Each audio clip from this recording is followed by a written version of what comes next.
มายาเด้อนางเด้อเด้อเด้อนางเด้อเด้อนางเด้อเด้อเด้อนางเด้อนะโมตัสสะจะบวชเป็นพระนางทองสัพพีบวชมาได้4-5 ปีแต่ทองสัพพีก็ยังบ่ได้ถ้าน้องนั้นบ่ฮักอายสิบวชจนตายบ่สิอีหลี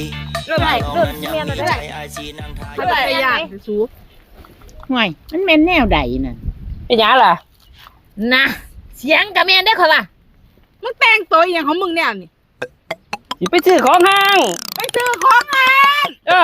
กูเป็นผีบาทที่เป็นยาลังทาง เอ้ยอุศวาเนี่ยนางเถาะ เจ้าห้างก็ของห้างอีกนี่เออ มันเป็นสไตล์ใหม่ โอ้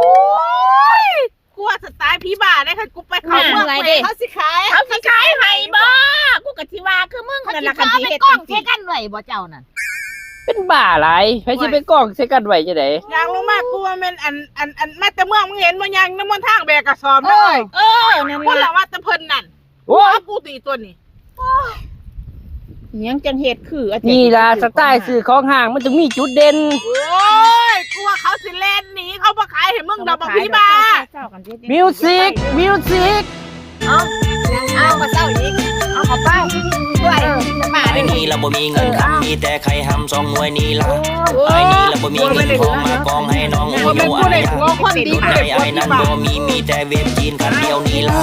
ชีวิตเราบ่มีอย่างดีมีแต่หนี่สินมาอยู่มายาเด้อนางเด้อ